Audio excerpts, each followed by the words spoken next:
see dead people.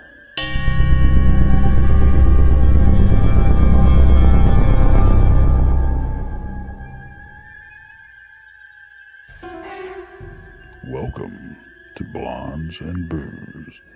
You are about to embark on a journey, one that often leads to more questions than answers.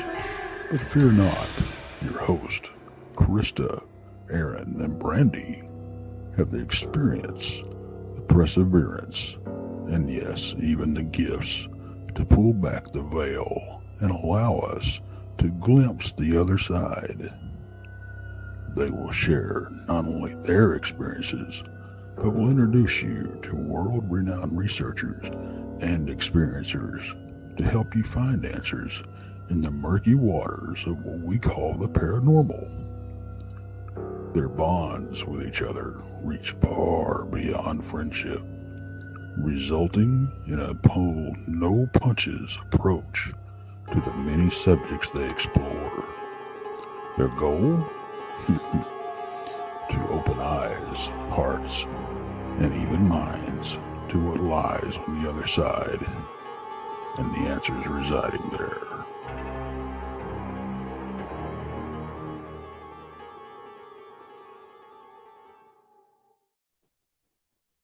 Hey everybody, welcome.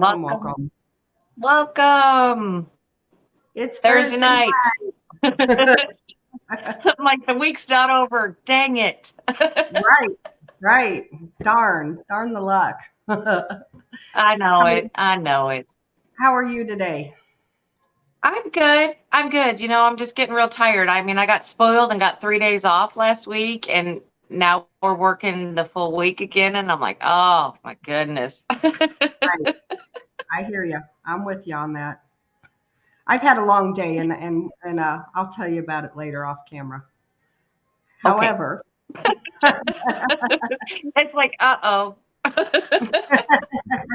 it's been quite a day.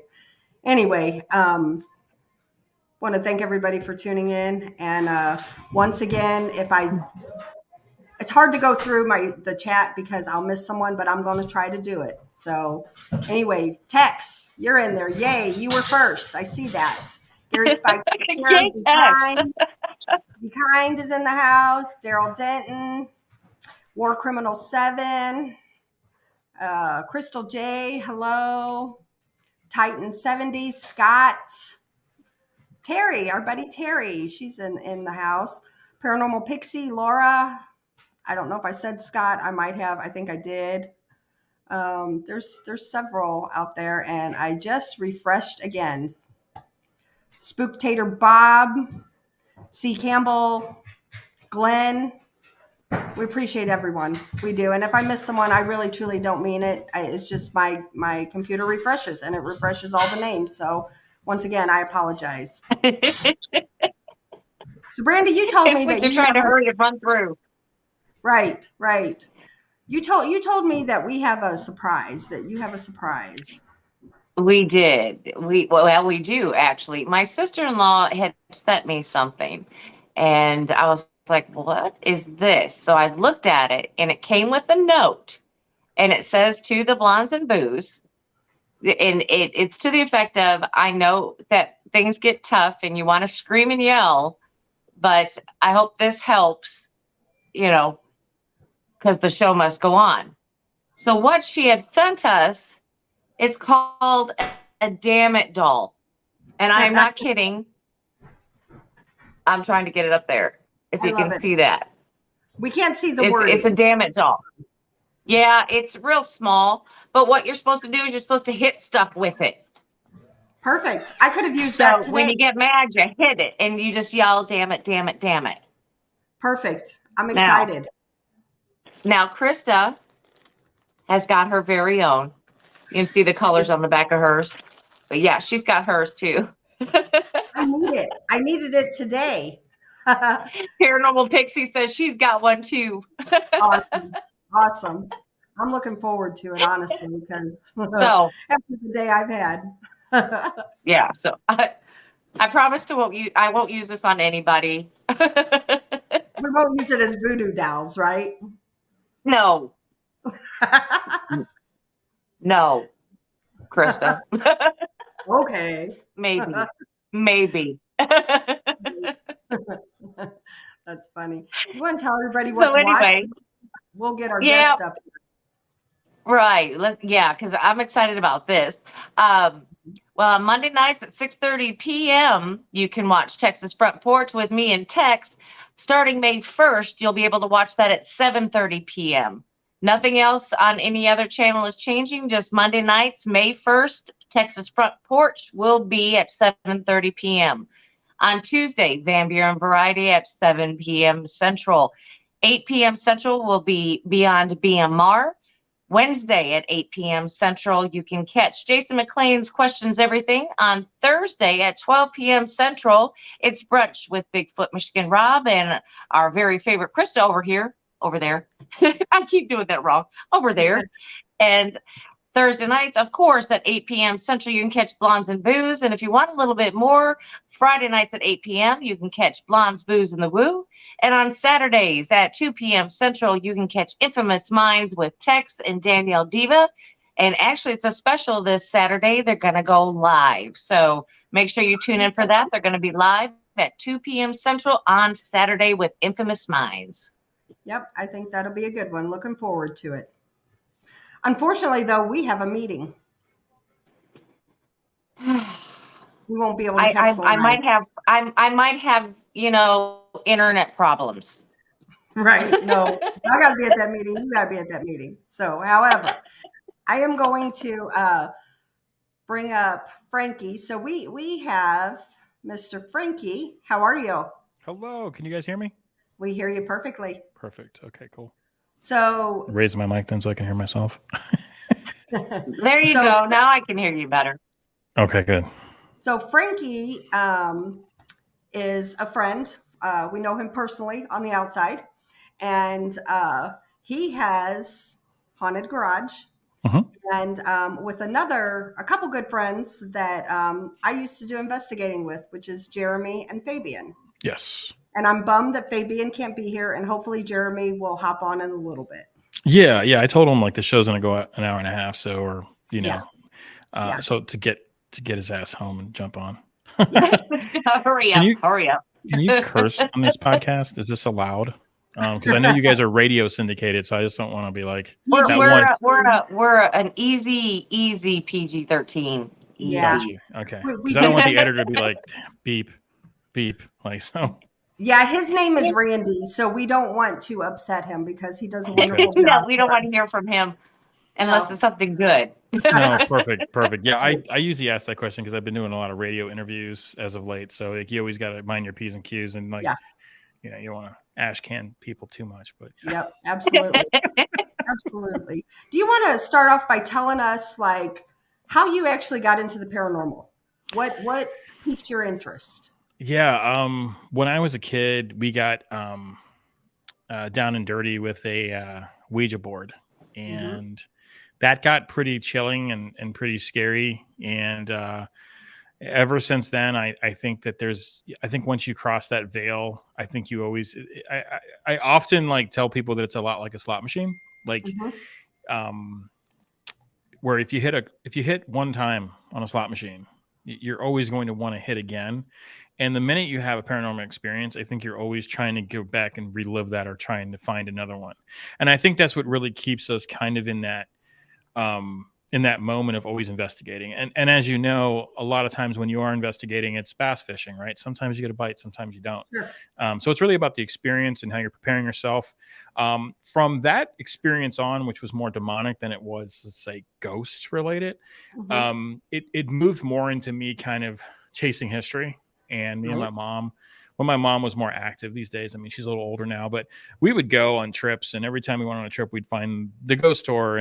And so we always did ghost tours, and we got more and more involved. And I got more and more in the history part, which is kind of where Fabian kind of plays the line on our team too. He's a big history buff.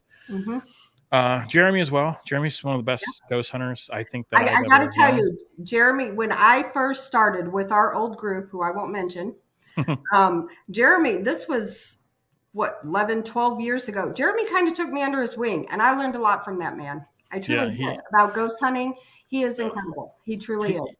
and And he is. I Fabian mean, too. Fabian was also on that team. He was kind of taking a back seat at that time. mm. But I've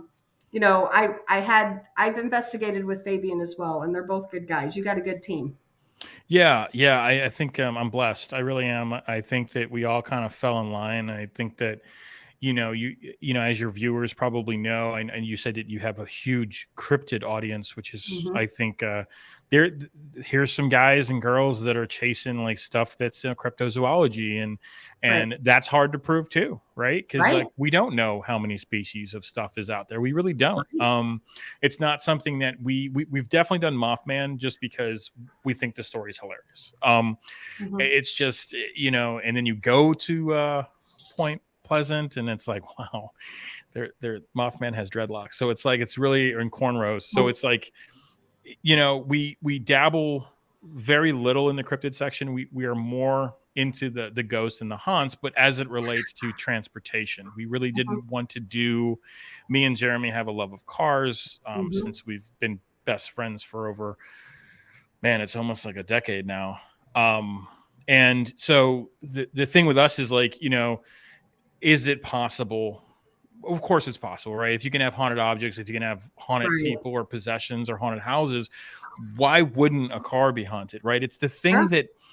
thing that you're the most part of your life is spent driving, right? Like if you have Mm-hmm. a car, and if you're a guy or a gal, and your dad had a certain car that you always wanted to relive, and you go back and you find that car. If you had a certain car in high school, for some reason something inside you was a third gen Camaro, or maybe it was a second gen Camaro, you want to have that car again. So you have these attachments, right, in life, an emotional attachment to something, and Mm-hmm. that could be a house.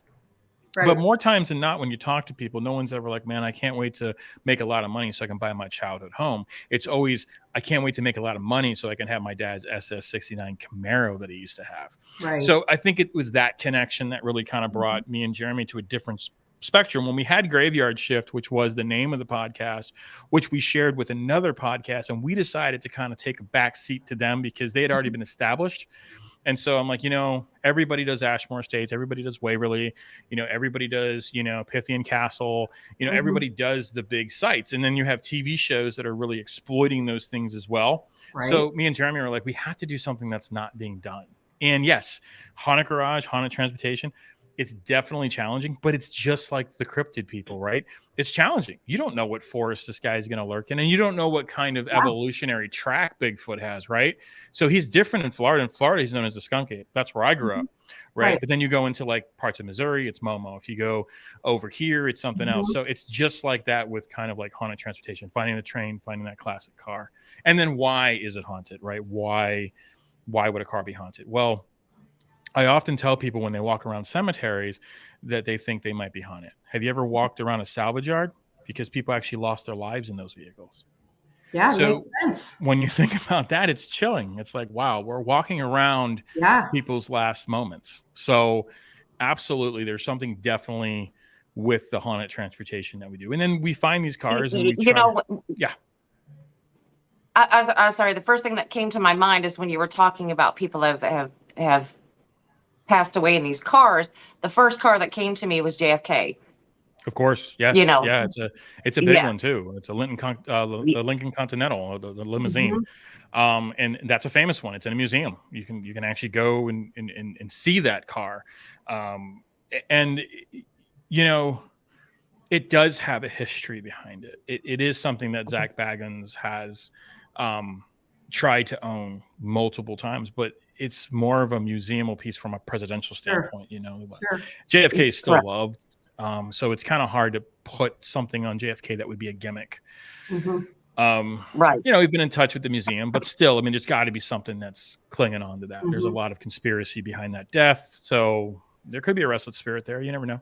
Yeah, you definitely never know. I want to remind everybody, if you guys have a question for Frankie, put it in all caps. And at the second half of the show, we will ask him. We will do all questions. And this is kind of cool. I like Scott says, I have an 87 Grand National. That's a cool car. It's a very rare car too. They're worth hella money. especially if they're all original. Grand National is probably one of my favorite vehicles. Buick and Oldsmobile is not around anymore. Buick still is, but they put out some of the fastest cars, and with the Grand National, they just stopped.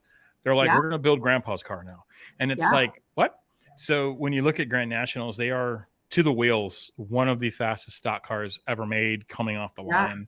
And then its competition would have been the 1987, 1986, and 88 SS Monte Carlo, which it really doesn't hold a candle to the Grand National. There's something about how intimidating and provoking the Grand National is. Right. Somebody else said, Scott commented, the Bonnie and Clyde car. Yes. Oh, yeah. Yes. And that's actually in a casino in Reno, Nevada. Really? Yes. And you can see it. And here's the thing. There's 5 fakes. The actual real one that's been DNA tested, because there's still blood on the seats, if you can imagine that. They were riddled with bullets. Over 100 bullets hit that car. They literally went down a road, and all these cops were waiting with like Tommy guns, and they just basically lit them up like Christmas trees, and then they paraded them around different cities and stuff. It was very morbid, a very good part of our morbid curiosity, our history. And we bring in actually the world's leading expert in morbid curiosity every year at our film festival. His name is Colton Scribner. I would invite people to join his Substack and find him. His articles on the morbid curiosity are just wickedly cool. But yeah, I mean, Bonnie and Clyde is definitely one that we've come. The one that I would really point out, which a lot of people might have heard of, is the Jane Mansfield, the Buick Electra, where she was actually killed. And the story goes that she was actually beheaded. That's not true. She was actually sitting in front with her then boyfriend and a journalist from a college. Behind them were her 3 kids. And what had happened was they were leaving a club, because Jane Mansfield was really the woman's woman. She was the real first third wave feminist. She believed in exposing her body and being powerific with her body, and she didn't care if she did Playboy a bunch of times. And back then it was like shunned upon, but she was like, no, this is my body, and if you got it, flaunt it. And her biggest rival and biggest competition was Marilyn Monroe. And after Jane Mansfield dies, Marilyn Monroe is like, oh my God, am I next? And she would be, which was kind of really cryptic and crazy. But the way Jane Mansfield goes out is she was sitting in the passenger side, and in the middle seat was the journalist, and then her boyfriend was driving at the time. And they leave this club. It's 2:00 in the morning. They stop at this diner. They eat some food. They get back in the car and they haul ass. And they're going about, 80 miles an hour. And they don't see that this mosquito truck is actually fogging the area where they are in Louisiana or Mississippi. And they basically go right underneath the truck. So if you can imagine, your truck, I'll use this paranormal device. Your truck is here, right? And then their car is going to come flying, and they're going to go right underneath it.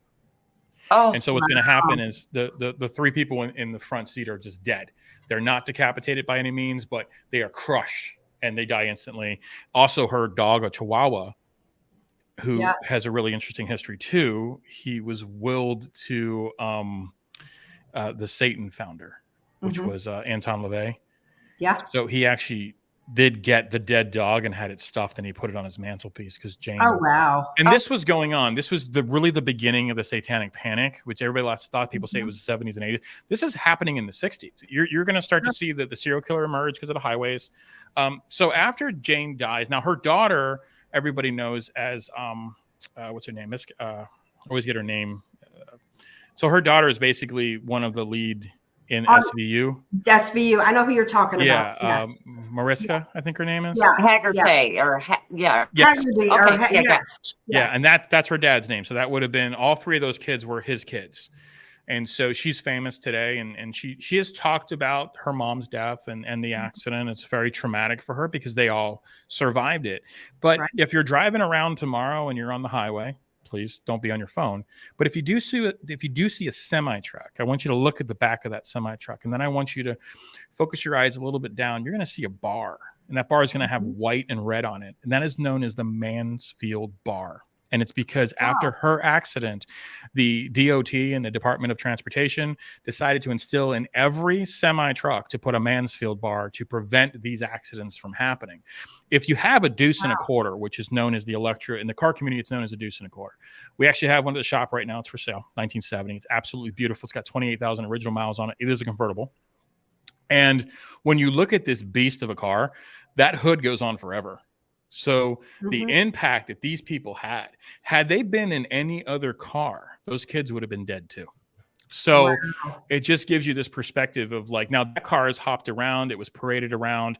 Its last stop was actually in Vegas at the Murder Museum, which is now closed. Yeah. And yes, she does. That's right. Spooktacular Bob. She does have a scar from the accident. She was actually the only one to have a scar.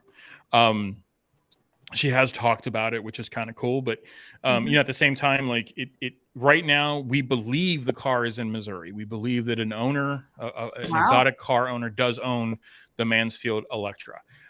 We are going to find that out. I've talked to a couple people in Alton. There's some really cool stuff at Mineral Springs, a really cool shop there. I talked to him. He actually knew the owner of the museum, and we've been in conversation with him. I do believe he sold the Buick Electra, and now it's back in Missouri, which is really strange. That's cool. So, I mean, that's, you know. That is strange. That's kind of what we do at Haunted Garage. We investigate these stories, and we kind of learn the history about it, and we entertain people with that. And then we can get really funny and stupid and goofy with our movie reviews. Sometimes we're serious, sometimes we're not. I don't think we've really explored an actual car this year on the YouTube channel. We've been so busy buying and flipping cars that it's like, you know, it's, and then but for us, every car that we buy has to have a history. It has to have some kind of cool history that people want to be a part of. That's cool. Yeah. So you're almost buying a haunted object in a sense. And then in our horror film festival, we give away pistons that we salvage out of the yards of accidents that were fatal. So you actually get to keep a haunted object. So if you are lucky enough to win the Gold Piston Award, then you basically get to go home with a haunted object. So pretty cool. That's really cool. I'm getting ready to share, and we can talk more about that here too, about your event that you do have coming up. We'll talk about that more in the second half. I'm a huge car fan myself. I have had everything from a 71 Monte Carlo. I had a 82 Corvette. I had a 76 Stingray Corvette. Nice. And I've had numerous Camaros. And still to this day, and I've been fighting with my other half because I want a Challenger. And you better get one. It's last year. Last year of them, I know. So that means all the prices of the used ones are going to go way up. Right. So I mean, I used to, you know, do everything with the car shows. We used to show our vet, and like I took a second mortgage out of my house to buy this car. You know, I mean, seriously, it was pretty sweet. But I like old cars for sure. Yes. My fiance has a 68 Corvette that her grandfather's right now, but it'll eventually go to her. It's the last of the Roadster. It's got side pipes. It's a 327. It has 26,000 original miles on it. It's metallic white, so also known as Dover white if you're a Chevelle fan. And this car in 1968 would have been the last Roadster that Corvette ever put out. So it's worth hella money, but you know, it's not. It's the heirloom that we have right now was her other grandfather's car. We have a 77 Camaro actually, which is why I complimented on that plate. So it's a fun business. It's grueling at time, but it's a lot of wrenching. Yeah, that's awesome. What made you guys?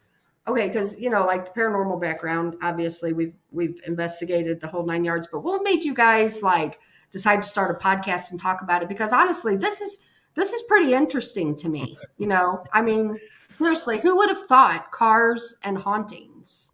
Yeah, I think it's arbitrary. I think that when you really look about just recently, if you've watched, I'm sure your entire audience has watched a bunch of the Conjuring films, and if you've watched The Sixth Sense, where we really get that glimpse of that car accident that happens, and I think you actually use his voice in your intro, which is really cool.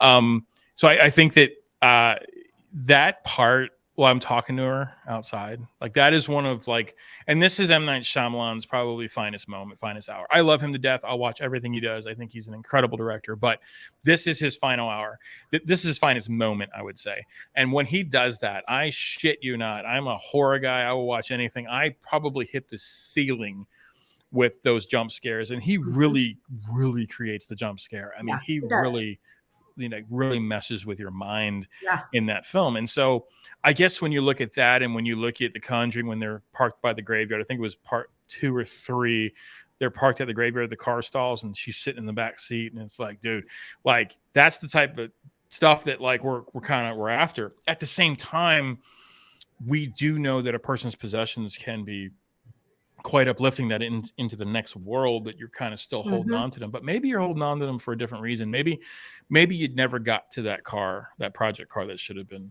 restored. Right. And maybe we can help them transition by him seeing that, or her seeing that car being transformed into the thing that she wanted and being sold to people that are going to take care of that car. And so they have this moment of unfinished business, if you will, right?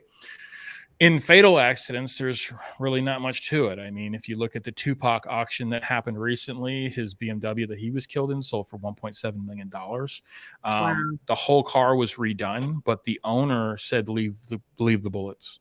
So they left the bullet holes in that car. Biggie's SUV is the same way. So you have a lot of famous people that have died in car wrecks. What about Paul Walker? I've been a fan of his. Yeah. So the celebrity car that most celebrities die in, believe it or not, is the Porsche. The Porsche. Now, if Paul was driving, he would be alive. He wasn't driving. He was a passenger. Right. And that had a couple. Now, Jeremy knows the story specifically. He's a big German car guy too. There was something actually wrong with that Porsche, and I think they were trying to work the kinks out. Wow. And I think that's when they hit that tree and it catches fire, and then they can't get out. So they kind of burned to death in that car. Wow. We don't know where that car is. But for some reason, like a lot of actors die in Porsches. 2 reasons. Paul Walker probably knew how to drive that car. The other reason, if you're ever thinking about getting a German automotive, especially Porsche's wheelbase is very short. And if you don't know what you're doing with that car, it's very easy to spin out and kill somebody or kill yourself. And they don't tell you this at the dealership, but there's an amazing place in Arizona called Radford. And you can actually, for 1 week, you can go down there and they will teach you how to drive your car. And I've told this to my friend that lives in town here who has a McLaren. These are absolutely race cars that you are buying. I mean, Porsche is one of the best automotives engineering. So when Paul Walker dies, it's horrific because I have a daughter and I can only imagine like those types of things that he's focusing on and stuff like that. I don't know where that Porsche is. We have looked for it before. There's also a couple other cars in Hollywood fame that people have died in or have gotten severely injured in. Recently, Kevin Hart is a huge muscle car guy. He was injured in one of his cars. He was injured, I believe, in a Camaro. Almost broke his back. And he still does it, though. He has his own show on Motor Trend. It's really funny. He spends way too much money for cars. I wish I could advise him. I'm like, do not spend $750,000 on that Corvette. It's not worth it. But anyway, he bought it anyway. But whatever. He has money. Whatever. Right. Buy what you like. Whatever. But then you have like Teddy Pendergrass. Teddy Pendergrass was in a Jaguar when he basically lost his legs. So those cars kind of have this really interesting folklore that kind of hop around. And whether you're restoring them or not, that's up to you. Zach Baggins, we know, owns the Kevorkian van now. Yep. Right. Yes. Yeah. So that's actually has no drivetrain. But the car did run. The previous owner actually bought it, was a cop, which I thought was kind of funny. And he bought it for like $3,000 and he sold it for like 27 grand. And it actually worked at that point, but then the drivetrain was kind of taken out of it. So it sits in the museum today with no drivetrain. So if the engine starts in that thing, there's something. Right. What about hearse? So that's a great question. And we get that question a lot. There is actually, we've made really good friends with the people. Her name is Christine McCullum, and she owns Elvira. And Elvira is actually a 1974 Cadillac commercial vehicle. And so when I say professional car, what I mean by that is a professional car like a Hearst is not done necessarily by Cadillac, Chevrolet, or any Lincoln. What happens is GM partners with a coach company that's going to Yeah. help them build this car together, because it's going to have Gotcha. components they're not going to carry. So they're known as professional cars. So the professional car, the 1974, it's a Cadillac, and we have a 61 Cadillac. So we know how big these things in. Has a huge engine. It's not a 500, which Jeremy's favorite thing in the world is the 500. It's the largest engine ever made. And it's not actually a really good engine, especially when you put it in a Gremlin, which has been done. You can watch that YouTube video. But the 74 commercial Hearst vehicle is hosted over 468 deaths, including that of a mass murderer, who actually plummeted to his death on top of the car, which is why the car has no roof. He actually fell into it, and they cut the roof off, and then they ended up selling it to the Shriners in Chicago. And the Shriner women's clowns used it as a clown car. While they had that car in a parade, the Cadillac hit a kid and killed him. So the last person to actually die inside the vehicle was the ambulance driver. So he is alleged to haunt that car and to meet people.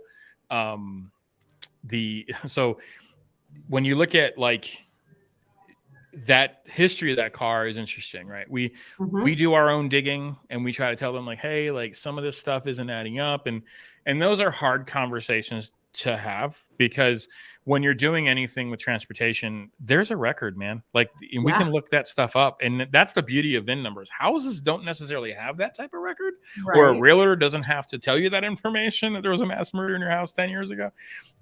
With cars, it's very different. There's Carfax, there's a bunch of different things. So this car is definitely pretty interesting. She owns a bunch of different Hearst, and allegedly Elvira, which now is situated, I believe, in Nebraska. If you put other professional cars next to Elvira, those cars have funny things going on. And there's a really good paranormal outfit out there where she is, that's done extensive videos and research on Elvira. So you definitely have to check her out on Facebook. And if you're interested in the Hearst world, she's definitely the one to look at. We are actually going to be taking Elvira, and we're going to be helping them. We're going to do a YouTube video. We're going to get it going again. It has a transmission problem and an engine problem. And it's something my team can basically put it on the lift and get it running again, and get Elvira back to doing what she does best, and haunt people. And you can rent it out for your Halloween wedding and stuff like that. So they have a pretty cool gimmick going on there. That's very cool. That's really cool. Let's talk about. Oh, go ahead, Brandy. I was going to say, how much do you use to authenticate the history of a car? I mean, are you basing it on people's stories, or are you going by what we would call a Carfax or something like that? Yeah, so it's a good question. Lore is something that we need in our industry. And a lot of times lore can be disproven. And when you disprove stuff, you lose a lot of that, I don't know, allure, if you will. And so usually when we find stuff, it's private. We tell them like, hey, like I wouldn't be saying this anymore, because in this particular case, this person actually, that didn't happen. He died somewhere else. And that's happened. That's happened. We have my personal car is a 1969 Chevelle. We've been working on that for 3 years to get it to a resto mod stage. It'll be done by the end of the month. And that has an interesting history on it. Allegedly, the guy that I bought it from sold that to me. It was a guy by the name of Russ Stapleton. During 1971, he raced a GTO. And the car is badged 350. It's still badged 350 on the side of it. So Chevelle's put the engine number on the side of the fender wall. So you knew. So 307, 350s, 327, all the way up to 454 during the 1970s. You would lose the 396. It would go to the big 454, which is a cow of an engine, in my opinion. But it's in my Nova, and everybody's like, oh, it sounds healthy. I'm like, it's slow as shit. But anyway, so when we're looking at the Chevelle stuff, so this is badge 350, but it's actually not. He bored and stroked that motor to a 383. So technically, the rule of drag racing, especially street racing, is you're never allowed to look under somebody's hood. You got to take their word that they're telling you like what's under the hood. Sure. And if you watch Street Kings and Prep Kings, and you'll start seeing like farm truck, he's a big liar. He's like, yeah, it's just a farm truck. But it's not. Like that thing has like a Merlin engine in it and stuff like that. It's like, but so anyway, the story goes he drag raced the car and he beat this guy. He gapped him. I'm talking like 2 car lengths. And this is a 70 GTO. And this is allegedly, so the 70 GTO is a beautiful car, but the 70 Chevelle is the car that's going to beat and win the muscle car wars. I don't care what any Mopar person says. 1970 Chevelle beat and basically beat everything on the track in 1970. It won the muscle car wars. And so 1970 Chevelles still go for very, very, very, very high priced dollars. So this guy had a GTO, which essentially is the same car. The engine's Pontiacs, which I hate Pontiac too. Terrible overheating engines. But so this guy gets really pissed off. He's like, there's no way that's a 350, da-da-da-da-da. And he's like, pay me my money, whatever. Pays the guy his money while all this thing is going on. Allegedly, somebody cuts his brake line. He gets in the car with his fiance. They go down the road. And of course, he's speeding, doesn't realize his brake fluid is kind of blowing out. And he pumps the brakes and crashes right into a bluff right here in Pacific. Wow. And they both die in that car. So that car was in a salvage yard. It was taken out and bought by somebody in Florida. It got fixed in Florida. It was then sold in Florida to somebody in Colorado, which basically he did some modifications to the engine, but kept the frame rail where it crashed. It was still had this sad face in the frame rail, which Greg Tipker, another member of the Haunted community, we know Greg real well. We know him. Yeah, so Greg actually welded that up and fixed it finally, but that was from the original accident that happened in 1971. Wow. So then the car gets back to Missouri. It actually gets back to St. Clair. So almost where the accident occurred, Ken Harrell buys it for his girlfriend. And she wants to race. He has 3 Chevelles. He's a street racer. He also does some track racing with his Chevelles. And so she wants to get into it because they're in love and stuff like that. And then he finally builds it up for her, makes it really nice, puts a nice Borg Warner 4-speed Muncie in it. It's ready to go. And then he tells her the story of the car, and she's like, you know what? I don't know if I want to get behind the wheel of that car because of just the taboo behind it. And then he puts it on Facebook he listed it for $15,000. And that's very low for a 1969 Chevelle. So I talked to Jeremy. I'm like, hey, let's buy a muscle car. Let's do it. I'm gonna do it. I'm like, I'm looking at this one right here. He's like, yeah, I love the 69 Chevelle. Go look at it though. It's a really low price. I go up there. I test drive it. I'm not really good with stick at this point. I haven't driven a stick in, I don't know, maybe 15 years. So it comes back to you a little bit, but I actually had Jeremy come up and drive it home. But he's like, you can have it. I'm like, it's yours. I'm like, if you got 12, we bought it for $12,500. Wow. And the condition that Chevelle was in today, I can sell my Chevelle for $35,000 easy. And the condition it was in when I bought it, but he just wanted to get rid of the thing. So I was like, oh, this is weird. So have I looked that story up? Yes. Have I chased my VIN number down? Yes. I have no reports of that ever happening. There's no report of a Russ Stapleton dying in a tragic accident in Pacific. Could it have happened? Maybe. Is the car haunted? No. Me and Jeremy are really good at buying running cars and making them not run. So it's both, I think, Brandy. Kind of a long-winded answer, but I think it's both. I think you need to do, just like anything when you're going to do a paranormal investigation, you want the history of the house, because how many times have you been to a paranormal location and it's like, well, that's not true because the Civil War was never here. Like, it's stuff like that. Like, how is it haunted by a Revolutionary soldier? The house was built in 1920. Like, what are you talking about, bro? Yeah. And, the thing I like about you guys is because you guys think a lot about, like we do, with evidence and debunking. And, we're all about, Brandy, say your famous quote. When in doubt, throw it out. There it is. Exactly. And and that's what I like about you guys too. Like, you guys don't just automatically go and say, oh, this place is haunted. Yeah. We're looking for reasons of why, like maybe the EMF is high or maybe somebody took too many pain pills, it could be a number of things, right? There you go. There you go. So I think just the debunking, I like the way that you guys do that because you guys are a lot like Brandy and I. Yeah, and me and Brandy actually share a very similar quote. I say, when in doubt, do nothing. Mm-hmm. Yeah. Don't exploit it. Don't exploit it. Don't research it further. Right. You're gonna go down a rabbit hole, and Mm-hmm. it's so easy to go down rabbit holes with history. Yeah. God, we've been working on a film for 7 years about a true crime that happened in St. Louis, so we know all about rabbit holes. And Mm-hmm. people are like, "When is that movie ever coming out?" When it comes out, I don't know. When we're done with it, you bought tickets, you're gonna see it. Hopefully, you don't die before it comes out. Whatever. Let us know how it ends. Let us know if we were right. Like, Right. but I think that there is a lot of. But I've since in my elder age, I've become a little bit more, I would say, likable. I was very staunch on stuff. Like if I'm like, that's BS. I remember Frankie. Yeah. I was very critical, hypercritical.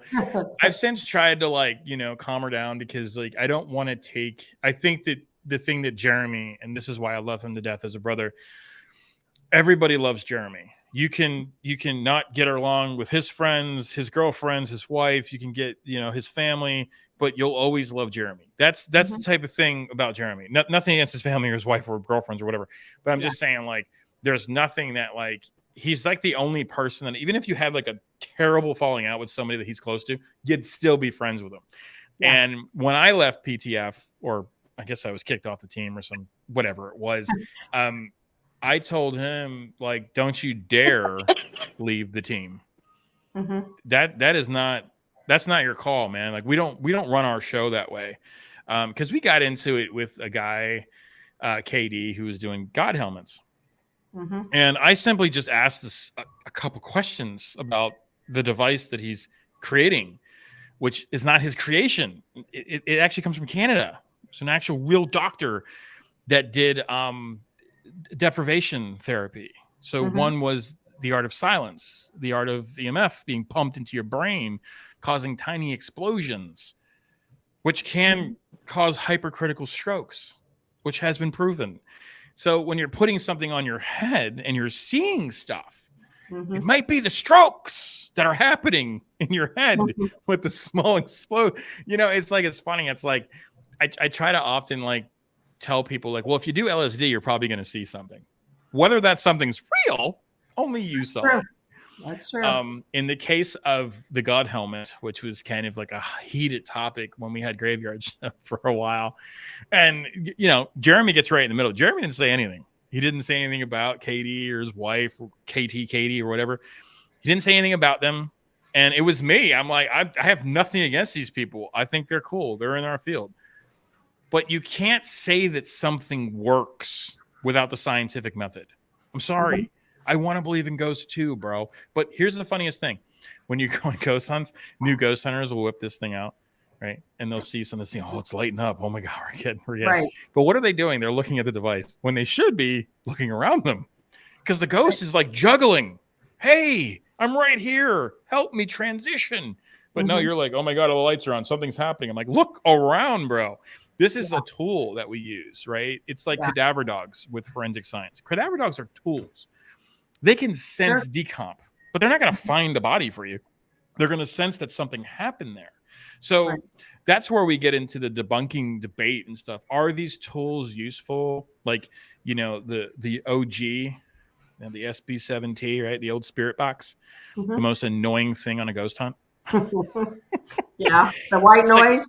Right, it's the white, right? And it's who has the 1977 Camaro that doesn't have an antenna? Right. Because that, it's the whole time you're on everybody's be quiet, and you can't because you have a radio you're watching. Some of our people might not know what some of these devices are. Yeah, sure. If you've got some, maybe explain to them how it works. Yeah, this doesn't work with skinwalkers.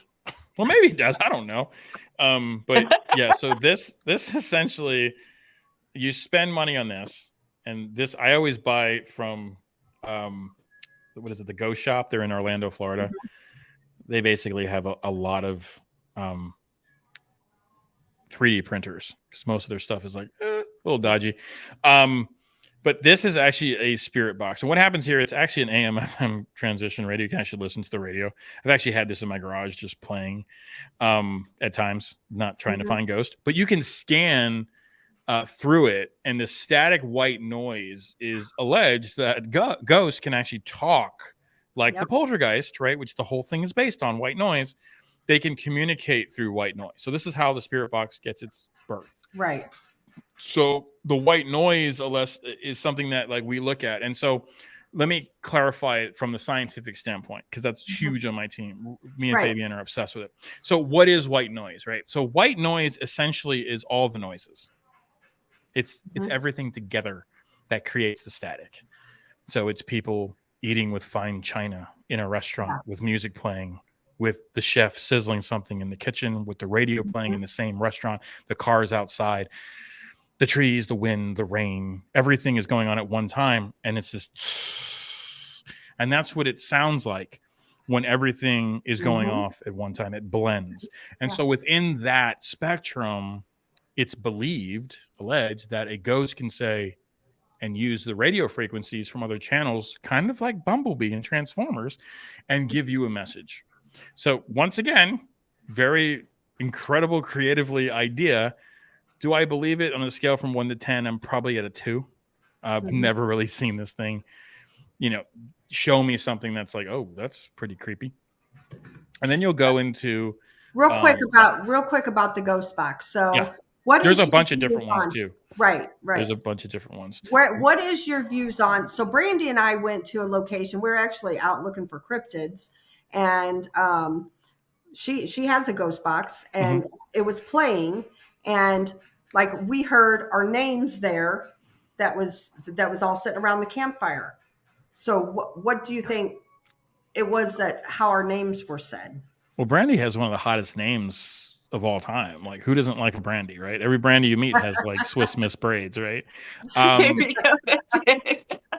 it's also one of the most popular songs of all times, which is Brandy. You're a fine girl. What a good wife you would be. So it's possible that when you were playing this, Brandy was also playing. Now, Krista, I've never heard a song with the name Krista. Maybe it's out there. Maybe they were playing at the same time. But the thing with transition radios, there has actually been places on Earth where New York cabs have been heard in Paris. Wow.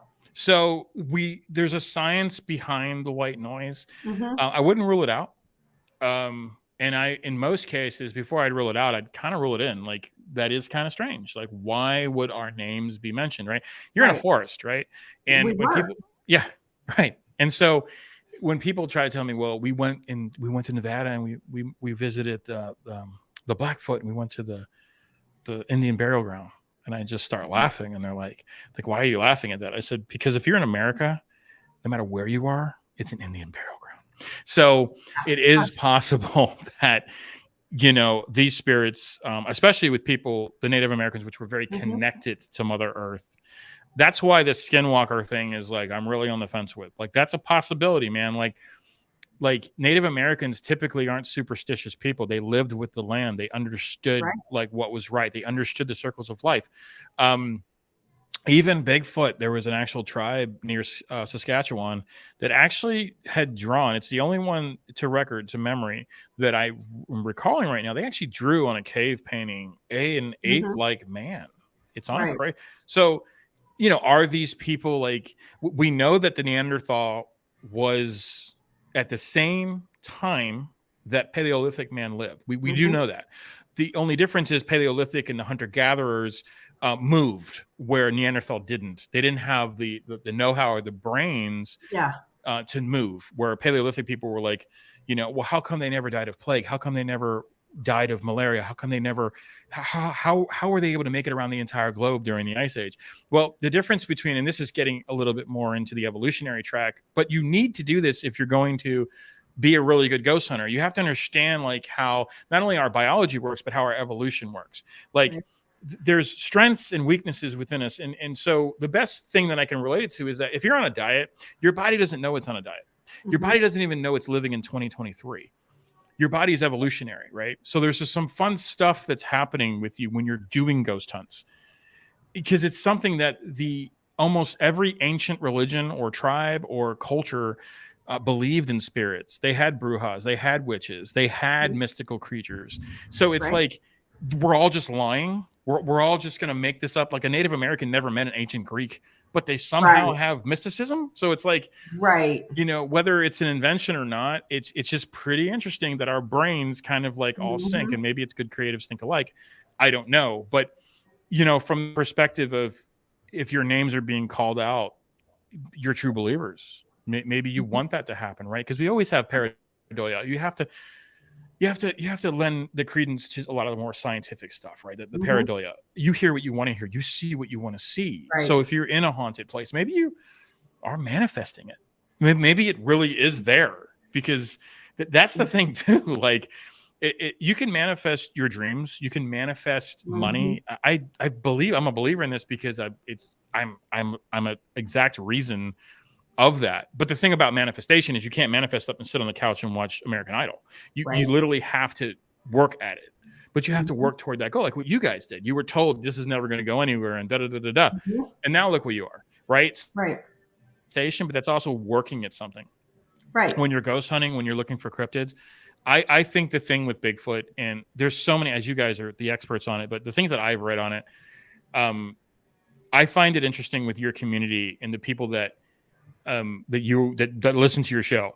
This idea that it's possibly the form of an alien that's taking the form of this to fit in, or it's a suit that they wear to breathe through because their skin is very sensitive to our climate.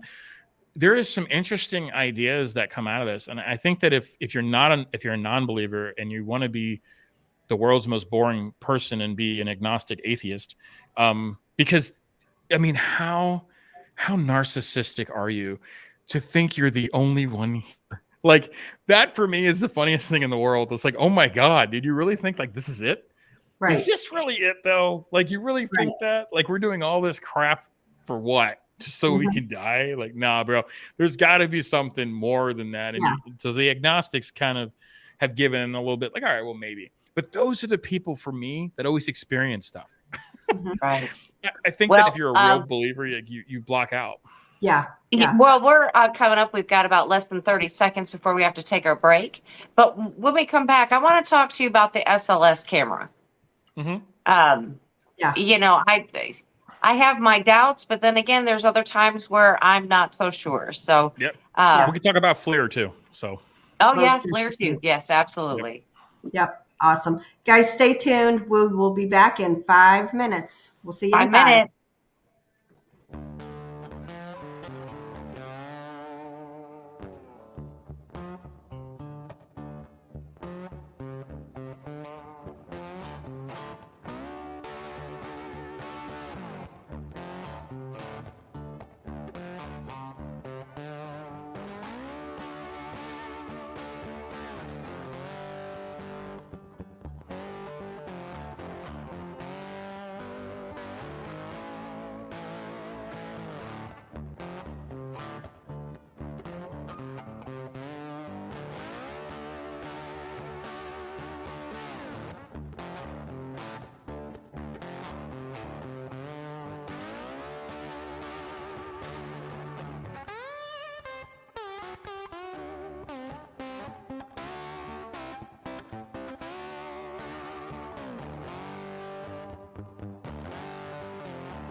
Four minutes to go, folks. 4 minutes.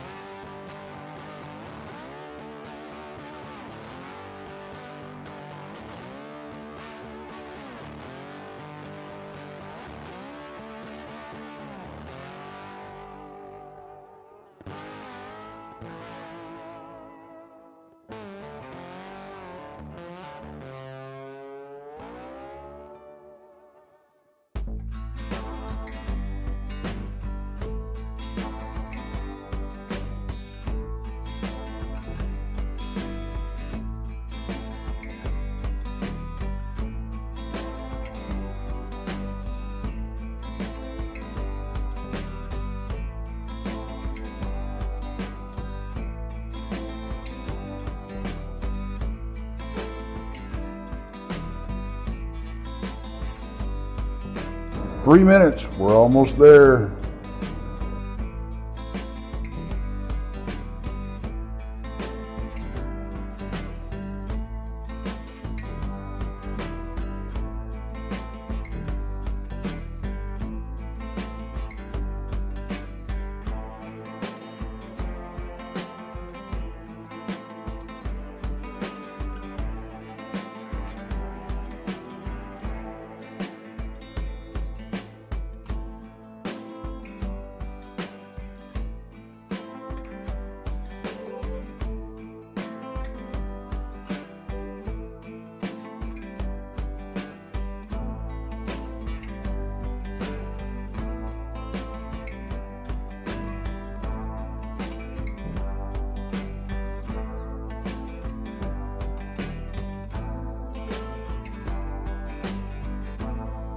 Two-minute warning, guys. 2-minute warning.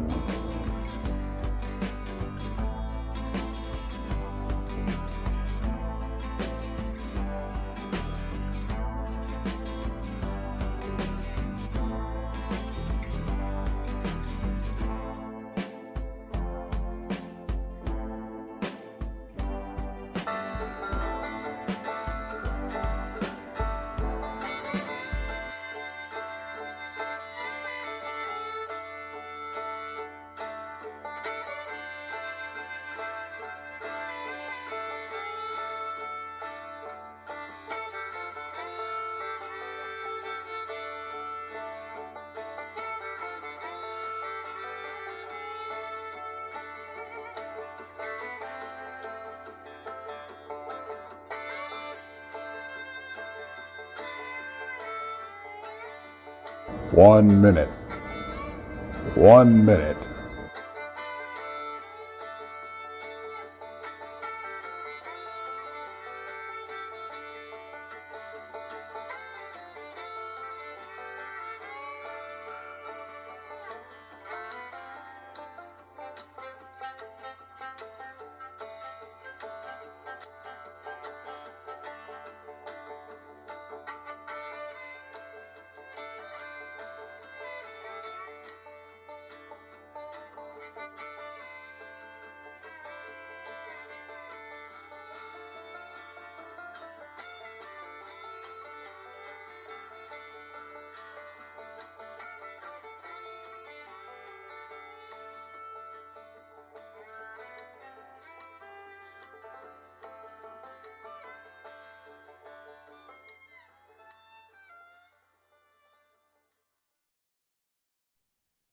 Hey, everybody. Thank you Hello. for with us. Real quick, before we get moving on, we have a couple of events coming up, but Frankie, you guys do too. So let's talk about that briefly, and then we'll get back into the evidence about debunking and the scientific approaches. Sure. Let me, I have the link I'm going to share once again in the chat if anyone's interested. If you want to talk about what you got going on, Frankie. Sure.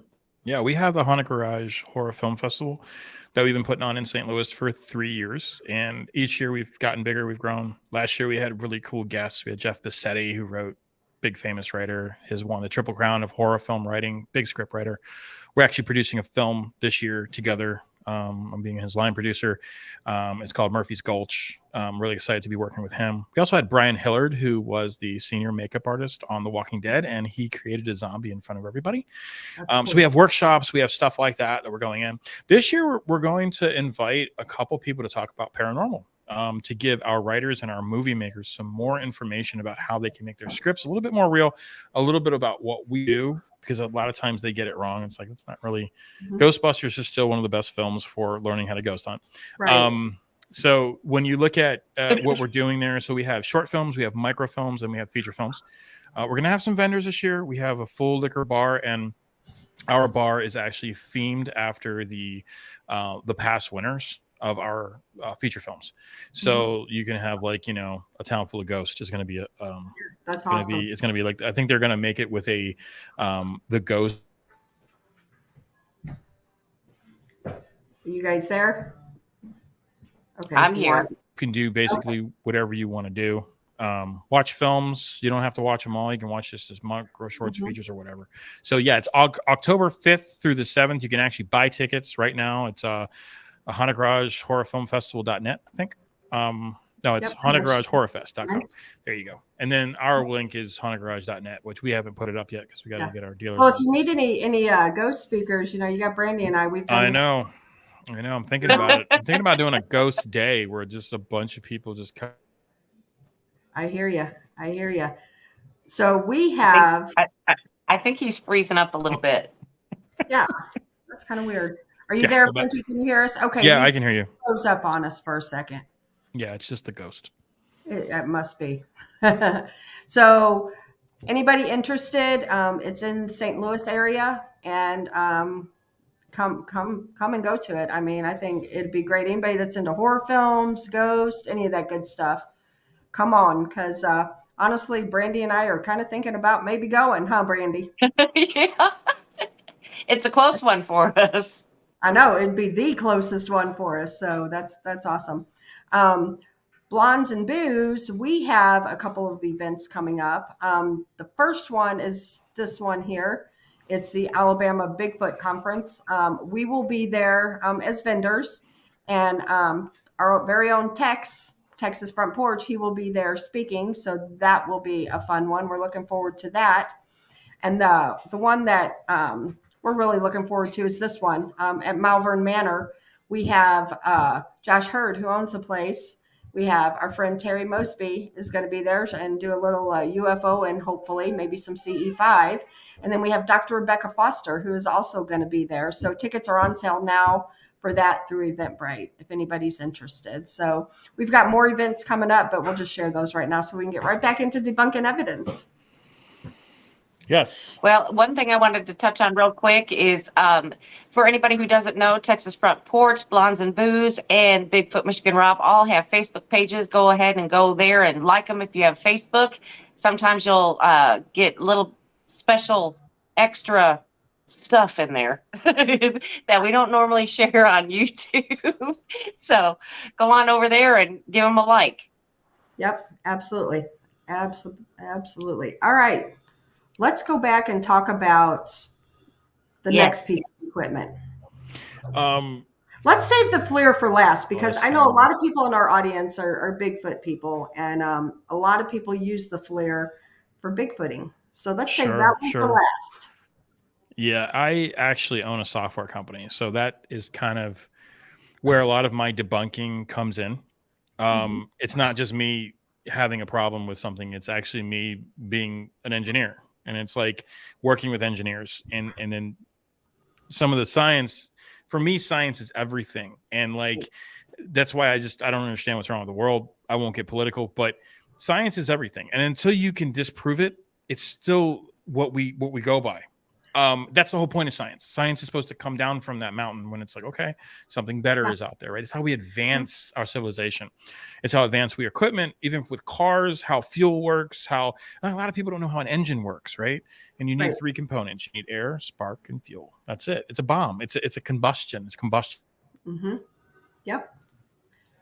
I think you froze up again. He did. So, yeah. Did I freeze up? I'm sorry. Yeah. Okay. Let's check my connection quick. That's all right. Pinging pretty good. So I'll talk slower. You're good. You're good. The speed of the internet cannot keep up with me. But I think that from the engineer background, it kind of gets me into looking at these devices. A good thing to have. So the one that is close to my heart is actually the Melmeter. And I have a Melmeter with a REM pod on it. You guys know this? Let's explain to everybody what a Melmeter and a REM pod are. Okay. So a Melmeter essentially was created by a man who lost his daughter, Melanie or Melody. And he wanted a way to communicate with her. And he thought that through EMF, through temperature changes, he could communicate with her. That if she was in the room, she could basically drop the temperature, make the Melmeter go off, certain spikes, right? You're looking at generally when you have your Melmeter on, it generally sits around 2 to 4 But anything on top of that, it's like kind of weird. You're getting into some interesting paranormal territory. And I think cryptid would kind of generate that too, right? They're a different source of energy. I wouldn't rule it out for cryptid and research. It would not surprise me if people that were doing a Bigfoot search would have one of these, right? Turning it on is the power button. And then it's better if I just do it that way. That way I can explain what is happening in this haunted basement. The temperature down here is 65 degrees. Mm-hmm. Oh my God, it's cold. There's cold spots. There's demons. Like, no, it doesn't work that way. I really wish it did. But like you're seeing that right now, I'm at a 0.3. So there's really nothing cooking down here, man. Like, but if this spikes to like a 4, 5, 6, like something's going on this meter, dude. Like there's some energy, a big energy source that's surging. What a REM pod does is if you are in, there's a special button for it. Make sure I have all my.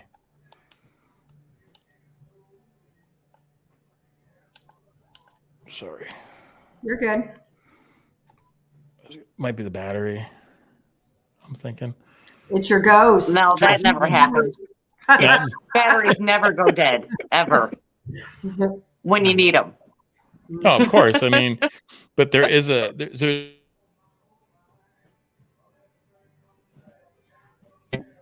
we go. I think he has worse trouble than I do sometimes. So this one also records. So you can record behavior on it. It'll give you an actual like you just hold it down and basically a red light appears. Room. Why is it spiking? What is actually happening? And so that's good when you go back to your kind of your footage and stuff like that. What a REM pod does essentially. This actually here is a temperature reading. This is a little plugin. Let me get this guy out. This is a plugin. Yep. So this is reading the temperature of the room. You have to have that in to get the temperature setting on it. And then lastly, you have your REM pod, which I might have my brain set up really hard. Like I dig deep when it comes to REM pod. What REM pod is, if something touches this or comes near it, these are going to light up. They're going to light up all different colors like a carnival music. It's not working right now because my battery's probably low on this bad boy. Now, REM pods essentially don't necessarily have to be a part of a millimeter. They can actually come of their own thing. It kind of looks like a donut, and it has a big antenna, and it has lights around it. What is that? Singular? What is that? Yes, yeah, a little spherical or singular. Yeah. And you basically just turn it on and you set it in a place where you have high activity, and literally you do need to like touch the thing for it to go off. So I recorded all that, and it's like, oh my God, nothing's going on in your room. This guy's new at it. So that is what the millimeter does. Now, this guy also measures EMF, right? So electronic magnetic fields. The problem with electronic magnetic fields is that if you put it near stuff that has energy coming in it, it's going to light up, right? So sometimes when you have your phone out, it's like, oh my God, something's happening. Oh yeah. Yeah. So here it comes. Here comes the ghost. This one actually makes noises, which is really fucking creepy. Same thing with the K2 meter. If you have the phone on anywhere in the vicinity, a K2 will go off. So that's the first thing you do. Leave your cell phones. You can set them. So he's like, we'll set them to airplane mode. Okay. So just to put that out there, when you set it to airplane mode, you're actually going to get. Yep. I see it going off. Yep. So you're especially still going to get false positives. Yeah. Especially, so this is with the airplane mode on. And then if you turn it off, right, it's off now. It's still blinking. Right. So that's not a good indication. Well, you taught me something tonight because I've always put my phone in airplane mode when using any type of equipment. Yeah. And now, it's just now I know it's false positives, you know? Yes. Yeah. And it's unfortunate. This one I like. This is also from Ghost Shop. This one's really cool because it actually makes a sound. And I love that because if you put it in a room, which now when you're using this, you are checking. What are you checking for? You're checking for knob and tube. You're checking for iron. You're checking for stuff that can create electromagnetic fields, right? So Right. anywhere near a device that's on, it should have a little bit of electronic magnetic field. So if I put it near my computer, per se, right? So you see it's kind of blinking and going Right. off, and Right. so you got to be careful about the gadgets that you're having. Mhm. If you have DVR set up, right, these things are going to go off. So where are these best to be used? These are best in the forest. These are best in cemeteries.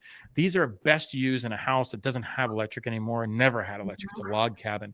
These are where these really come in handy, because if you go to an old house that's built turn of the century, like Jeremy's house, old knob and tube, man, these things go off like crazy there.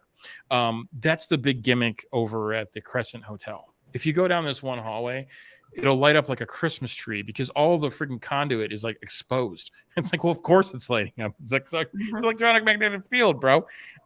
So that's what we mean by debunking stuff. Like, and that was one of our episodes on debunking, was actually that hotel, which is I just, watched it. yeah, those are really quick. They're really funny too. But Mhm. it's like, you're telling me this kid is haunting this hotel, but he died in Kentucky. What? Right. And you're in Arkansas? Okay, so hard for me to believe. But so then we talked a little bit about the spirit box. So I think for your listeners, which you said a big majority is cryptid, definitely, I think these are cool for the forest. I think this maybe could show you something. Never know. They're not the cheapest tools in the world. Right. But you need tools, you need gadgets, because then you're just out there alone. And then if you catch anything or capture anything, it's kind of boring. You know what, though, honestly, I got to say, and Brandy will attest to this, I don't use much equipment because, like when a ghost is around, I get like goosebumps. I can always just tell, it's like my own body tells me when something is around. Yes. So I personally don't need equipment, and I don't use a whole lot of it, and Brandy will attest to that. Yeah, and that's Jeremy's thing too. Like, use your gut. Maybe I learned that from him. It's possible. I mean, he's an insensitive, but the thing that with Jeremy is that, like, he's always like, even Sarah, his wife, uses dowsing rods. They like the old school equipment. When you get into the fancier, the newer stuff, it's fun to have. It's cool. My daughter loves this. My daughter is really getting into ghost hunting now. She's a big fan of Sam and Colby. Like I think every young girl is, right? Two good looking guys going ghost hunting and breaking the law. And so I think that, Sam and Colby help our industry. And a lot of people hate when I say that, but they do, because they bring a different perspective. They bring a fresh perspective to it. And they're kind of fun to watch, and they make ghost hunting for all ages and all groups. And it helps all of us kind of grow our podcast and grow the little YouTube channels that we're doing. And, as we start to talk to TV stations, it's possible that there's something out there as you guys, you've been approached before. It happens. They're always looking for the next Zach Baggins and everything that Zach is going through right now with, and this is the price of fame. This is the price you pay when you get big. Somebody's always going to try to unshelve you, and you have to be kind. You have to, be the person that, like, people trust. I'm not going to change who I am because I'm a science guy. Like, I believe heavily in God. I'm a Catholic, but the thing with me is that I also believe that God created scientists for a reason, right? To lend perspective. And I think you need to be good, and you need to be your own worst critic. You have to second guess even what you've seen. And that brings us to one of my favorite new devices that we've bought, which is the FLIR camera. This is the one that plugs into your smartphone. And you can see how I'm lighting up here. Look at how cool I look. Right. I kind of look like Hulk Hogan. But this is such a cool device. It works for Android. They have one for Android and for Apple. They have this really cool, neat device here. What this little spinning thing does, you can keep your case on it, and it actually rises the connector up, so you don't have to take your case off. It has your two cameras in the back. It has a bunch of different devices, and why we use this is we're checking for cold spots, we're checking for heat, we're checking for cold signals, we're checking all that. But it also works for the second purpose of why we really have it, is for automotive. We can see a dead cylinder. We can see that, 7 cylinders are running, and we got a dead one. We got a dead one in there. There's no heat getting there. There's nothing going on with that spark plug.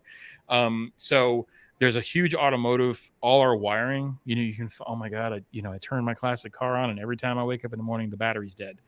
Well, now you can find out where that draw is coming from, right? Mhm. Like, why is Right. that thing still hot? It shouldn't be. And it's literally just like a screw and you got to move a wire and you're like, oh my God, I just saved $300. So the FLIR camera is fun because it's really the only. So here I was telling you kind of guys earlier was like my first experiences when I was a kid it was demonic and that it was real. I mean, they usually when you're getting a lot of activity, I don't think it's a ghost. It's like these guys got way too much energy. I tend to think that ghosts do have free will. As a Christian, I believe that as in life, so in death, I believe they can choose not to transition. Just because you die doesn't mean that you lose the right of free will.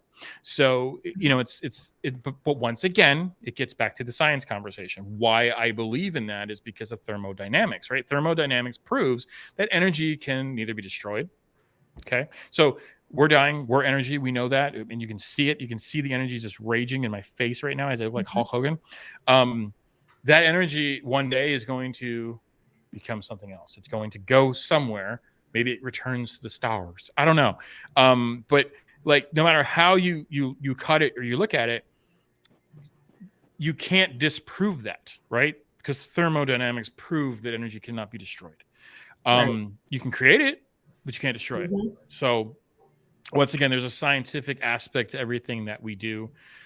Even when we're doing haunted transportation, right? There's something wrong with this car. We'll just be driving and it shuts off automatically. And, the wheel will spin by itself. And we got to look at all the things that, well, why would we be really causing that, right? Maybe the accelerator's got a bad plug on it. Maybe there's something in that wire that's connecting. Maybe something's tacky or sticky down there and it's keeping the accelerator from staying on. So you look through all those things. And when you can't find the normal reason, that's when you get into paranormal, right? That's what it means. Right. Not normal, right? Not normal. It's all it means. It doesn't mean that, it's paranormal, it's a ghost. It just means that that's not a normal behavior. So we should probably kind of figure that out before we stay here any longer. I've had the pleasure of knowing Tony Pickman, who, getting into the debunking more. Like I'm on the fence with mediums too. He's actually my male BFF. Love that. That's awesome. All my heart. Yeah. I love Tony. I know that he's not doing the paranormal thing as much as he used to, or not at all. And Brandy and I actually seen him. What was it? December or something? Yeah, I think it was December. Yeah, we were able to hang out with him. Yeah, that's and another whole story. We'll talk backstage. yeah, and I absolutely love that man. I got to ghost hunt with him. I think twice was the only 2 times I've had it, and I've really had like really good spiritual. And he's got great energy, and he's been through so much, and he's a survivor of demonic possession. If anybody doesn't know who Tony Pickman is, Tony is a survivor, as Frankie just said, of the infamous Sally House in Atchison, Kansas, and it's definitely demonic, and Tony's amazing. Yeah, Tony's actually one of the only people that have ever talked to Ronald Edward Hunkler. And if you don't know who that is, then you've never seen The Exorcist or read the book, because it was based on the haunted boy who is still alive. And there's this interesting thing with mediums. We have a great medium in Missouri. She's a very close friend of mine. Her name is Brittany Buckwalter. She sits in Hannibal, Missouri. She's one of the most terrifying mediums I've ever met in my life. She's also kind of a rock star. She's also blonde. So you have to have her on your show. Just absolutely have to have her. There it is. So I mean, she's absolutely just a lot of fun, and I have a little bit of history in that. So I'm always 50-50 with mediums. I think there are people that just want attention, and I mean, shit, you've been on the same team I've been on. It's like, okay, these guys are. Wow. I thought you were supposed to be psychic. So I mean, Jeremy has issues with. I think that he's actually warming to Brittany as a person that doesn't really, because I still hang out with Chris Ketters. I don't know if you guys, he was an awesome ghost hunter too back in the day. He's since fallen from the faith. He's not a big believer anymore. I think he did a lot with Bobby Shakespeare, and they used to have Haunted America and stuff. And so, they have a YouTube channel, and these guys were pretty crazy. They went into abandoned buildings by themselves and went into areas by themselves. But I think lastly, you know, there is something to the SLS camera. I think Brandy had mentioned that before the break. That's creepy, right? Like, what is making that thing dance in the background, you know? Right. Or lift the right hand on command, or, Oh, you know. dude, nope, You right? know, and I said, you know, some of it, I have my doubts on it at points because it kept trying to map chairs. Mm, Like it looked like a stick figure, but then hmm. you're looking at it's a chair sitting there, and it was trying to map this chair as if it were a person. Right. But there was a time when we were using one, and again, it was lift your hand if you can hear me, and up the hand went, and I was like, okay, Like, oh crap. okay. So yeah, it's just like, okay.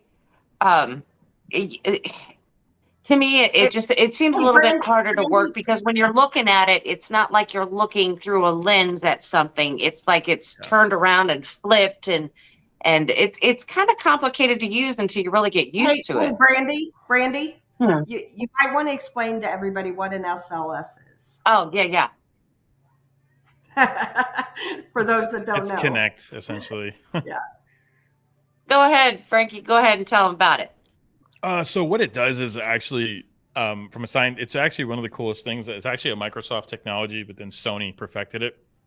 And what it is, was kind of it's a connection. So what it is, it's an actual lens. It's an AI. It's a very lower IQ form of AI where it actually senses and picks up faces and facial recognition and people in the room. And why it's doing this, you can play video games, so you can actually have the moving around. It can also recognize your face. I have a TV in the other room that recognizes my face when I walk into the room. If I sit down, it'll say, "Do you wish to turn the TV off?" I can say, "Turn on," and the TV just goes on. And that's that technology that's kind of reading who's in the room. It can also read sound. You can set it to read sound where you want the sound to display. And how it does it, it illuminates certain people. So it'll put dots on your face almost and try to map your face. Well, if nobody's there and it's mapping somebody, why is that happening? Right. That's an Right. interesting question. So, like you said, with the chairs, right? So, what I like to do with SLS cameras is I like to clear the entire room if you're allowed. And if you're still getting things trying to be mapped in that room, like there's definitely something going on. Chris Ketters, who had mentioned previously, he actually built his own and he brought it with us to a really cool. There's a really cool paranormal destination. It's all the way in Nauvoo. It's owned by a really sweet gal, and she does a lot of weddings there, but she does ghost hunts during November and October. And if you've never been to Nauvoo, you really need to go. It's got an incredible history of Mormons. They literally, like Joseph Smith, actually stopped there first before he even went to Utah. And they have a huge Mormon community. And there was a war between these two different sects of religions. And the one sect of religion defeated the Mormons, and the Mormons left. And then later on, the Mormons came back and defeated them. Crazy. So that house where she owns this place, all of that took place there. And it's also on a real Indian burial ground. I mean, there's the circles and they're desecrated. So they actually brought out Native Americans and they said, never bring people here. This is disturbed. This is not good spirits here. So she never ghost hunts that area, but she believes there's some overflow there. In that sense, we did bring out an SLS camera, the one that Chris had basically built himself. And man, that place, the yard, everything was just dancing, man. There was so much activity that it still gives me goosebumps to think that if I can't get to the bottom of the science there, and it's not just me. I mean, Fabian's big into the science aspect too, because we want to believe, but we also want to cultivate an understanding of paranormal where we're not getting lumped into, a false science, right? It's a pseudoscience, right? And I don't want paranormal to be a pseudoscience. I actually want it to be a real science. And until we get people to stop faking it, like I could not believe for the life of me why they brought Taps back on TV. In my opinion, that guy's done, dude. You're done. You faked 6 major events and they brought you back on TV. Like for what? Like if anybody who's anybody is not going to watch that show, dude. Like the guy with the fishing hook. And do you remember this back in a couple years, like maybe a decade ago? They were on top of the world before Ghost Hunters and Chad Kalick, and these guys ruined their entire reputation. They destroyed paranormal as a community. Once again, we had to rebuild everything. So I think what my team does a little bit different is we love the lore. I think Aaron Menke has made an incredible $1 billion with his podcast lore. But I think at the same time, you have to cultivate a paranormal group that does chase science and understands the science before you can find the paranormal. And I think it's there. I think it's absolutely there. It's not always going to be there, right? And that's the sad part. But I'll tell you one place that I've been that I know for a fact can't be proven by science, and that's the Ashmore Estates. That is probably the scariest place I've ever been. And there's several times myself. There are 2 graveyards on that property. There was a lot of abuse going on in those buildings. There's a lot of children buried there that were sexually abused and molested. There's terrible things happening at Ashmore Estates. So. I had an encounter up on the 3rd floor, and actually I was in, when you walk up the steps on the front there by where the bunk rooms are, you know, those set of steps. Oh, yeah. I was in that first room in there, and Jeremy and Tony and Danny, who used to be on the team. Yeah, I miss Danny. Yep, me too. He's a good guy. But they were all out in that big open room. And I walked into the first room there by myself, and I started having plaster thrown at me from the walls. Oh, no. Yeah. So that was like my really cool experience at Ashmore. I love that place. Bringing the creepy clown for that. There you go. But it was funny because Jeremy was there, Tony was there, and Danny. That's who I was up there with. Man, I miss Danny. Danny was probably one of the best paranormal hunters too. And I believe Danny. Yes. Danny was an authentic, very authentic human. And you know, I miss Danny. I can tell you that. He was awesome. He was great. He was like prolifically. I learned a lot from Danny too. And I had been ghost hunting a long time. And the thing about him, he's a country boy and he was authentic. And so was Tony Pickman. Like Tony has nothing to gain by lying. Like no. And he's an incredible artist too. Like if you've seen Tony's work, it's like ridiculously sick. Like so yeah. We'll talk backstage about Tony when the show's over. But yeah. I've got some questions here for you that people have asked. I'll put the first one up. Titan 70 asks or says one of the most compelling vids is that when you're talking about the cars is the Audi in the junkyard that just takes off. It has no engine and missing the back passenger wheel. Yeah, I've looked at that video numerous times. I've actually sent it to Jeremy, who actually has owned Audis in the past. I have no idea. Now a frame of a car, if you have 3 wheels, potentially can hold up on 3 wheels, but it's center of gravity. So it's all based on that idea. When you have a missing wheel and you have like I think a rotor is there, but there's no wheel. You know, and it doesn't look like it's downhill. I mean, this thing is just flies. And I don't, for me, it's got to be some form of really great editing. I would have loved to have seen it from different angles too, just to see like what the hell would make that happen. Right. There was a self-parking car that actually went completely ballistic, but this Audi wouldn't have had any of that type of, this is an older car. This is an older Audi. It's not like the technology we have today. So yeah, I've seen that video. It gets sent to us all the time. And it's like, dude, I can't explain that. Yeah. And I don't want to say it's fake either, right? Because I think that is kind of, you don't want to be that person either, right? Unless you can really prove it. Like, let it live in space, man. Like, until somebody can be like, yeah, I did that. Like the Patterson video, right? The guy finally came out. Or he's just really didn't make as much money as the guy that had the video. And he's just like, you know, I don't know, got a burnt butt or something. He's just like, yeah, I was the guy in the suit.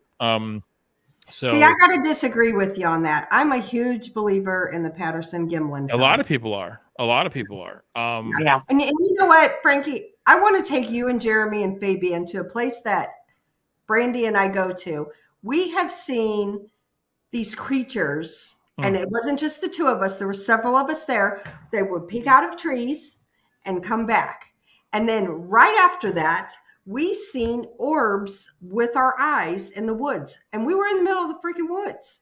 Yeah, this sounds like an I event. want to take you guys there, and we'll talk more Yeah, it about was it. just it's just all these manifestations of energy were just they were just everywhere. Yeah, So and yeah, that'd be right. And I can't even tell you how many graveyards there are around there.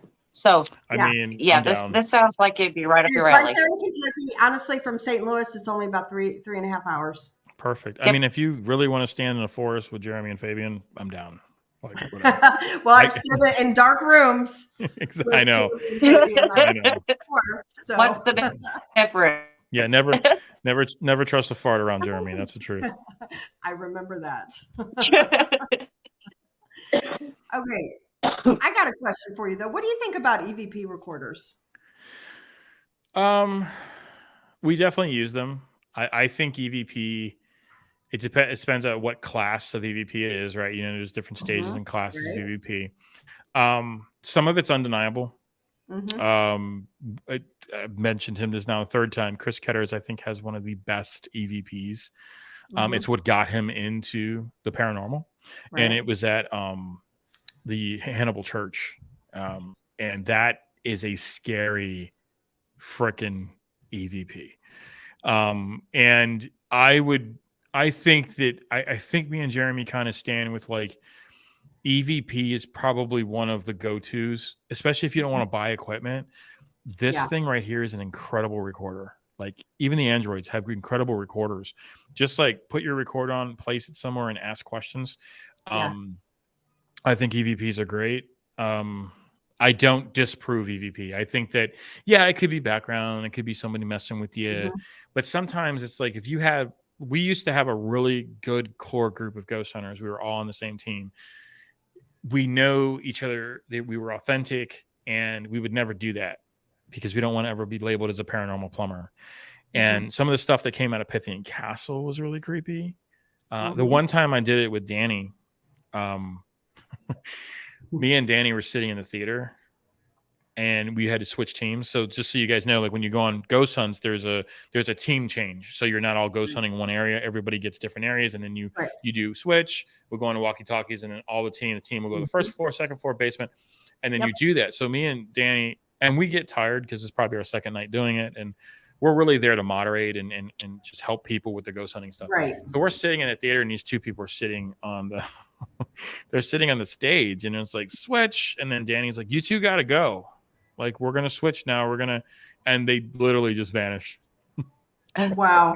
And And that Oh was my in Dan, the goodness. theater? dude, I was like, all right, I don't know if I'm tired. And Danny's just like sitting. He's like, and Danny had a lot of experiences. He stole Jeremy's ghost, I think, or it's the other way around. I wish Jeremy was here. It's a really funny story, but like there was this man in that room, and I think it was Danny, and Jeremy all night long was trying to get that dude to come out. And Jeremy finally does the shutdown, and then Danny rucks up to the room to do a room check to get the DVRs and the RIM pods and all our stuff we left. And that dude is sitting right in there. And it about took the rest of his hair off his head, man. I mean, he was so shaken up, man. But yeah, there was some great EVPs that came out of Pythian Castle. Yeah. Well, let me tell you about an incident I had at Pythian Castle. And actually, Tony was there. It was the last time I was at the Pythian Castle. And we were sitting, that's why I asked you about the theater. We were sitting in the theater, and we heard, well, Tony was hearing gunshots. We didn't hear it. And I had my daughter and my daughter-in-law there with me, and we were all just kind of sitting there, doing our little ghost hunting before the crowd come. And we had gunshots, audible gunshots go off. And he had just said that, talking about he was hearing gunshots. And literally, it was right by your ear. That was the craziest thing I ever seen. Yeah. Also, when you hear disembodied voices, right? Mhm. So if you go down the paranormal walk, right, like the one that I most believe in is the residual haunted. So the Mhm. residual haunting, and it's also known as a psychic episode. It's been labeled as such. So what I like to do is I like to buy ghost hunting books from the 60s and 70s, 80s and 90s. Yeah. And you get all this different vernacular and terminology and nomenclature as how they were describing something. And so the residual haunting, I think, is what most hauntings that are not demonic occur, because Right. it's always the same thing. Great location, Charleston, South Carolina. Oh, I think he. Dog. I've actually felt the dog's tail on my calf. He sits on the porch and he walks back and forth. He's buried right out there. And then there's a woman that comes down the stairs. And a lot of people think this woman is the hostess, but she's not. She's a ghost. And it's so it happens so much at that Pugin's porch that the staff is like, no, that's our ghost. Yeah, she comes down, but she doesn't actually work here. It's just a residual haunting. But it's the same thing. It's a reoccurring thing. So when I say residual haunting, that's what I mean by that. You always see the same thing. They don't interact. They're not intelligent hauntings. Because intelligent hauntings is, where we had mentioned Tony Pickman, that's borderline demonic. Why is it trying to communicate? Why is it looking for an invitation? I mean, a lot of the stuff from The Conjuring and stuff, that stuff is true to a certain degree. I'm not a big Ed and the Warrens. I'm not a big Lorraine and Ed. I think in the beginning they were very true, and then I thought they started seeing dollar signs. And I only know this because I just happen to be really close acquaintances with Father Gary Thomas, who they did a movie on him called The Rite. I actually went out this year and I visited Father Gary Thomas, and we had a beautiful 3-hour conversation, which I recorded, and I'm hoping to release that soon. His words, humans possessing other humans, that's a big occurrence in the demonic world. So that type of stuff is really cool coming from a person that they made a movie on, the person that started the exorcism school in Chicago. I mean, this is the real deal. This is as real as you get. So it's that type of stuff too. But there was a funny question up here, and it says, "What Scott Marion? What is a paranormal plumber?"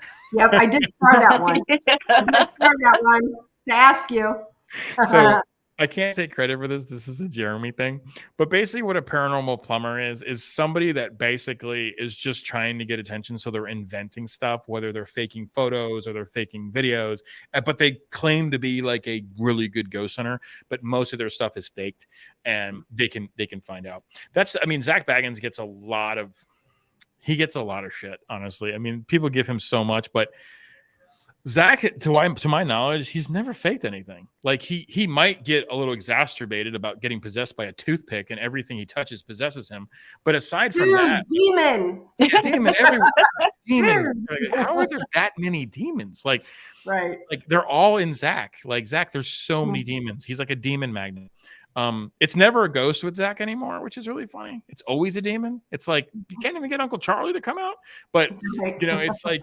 It's just really strange. Well, yeah. my thing, and all I'm going to say about this is I've been to the Pythian Castle.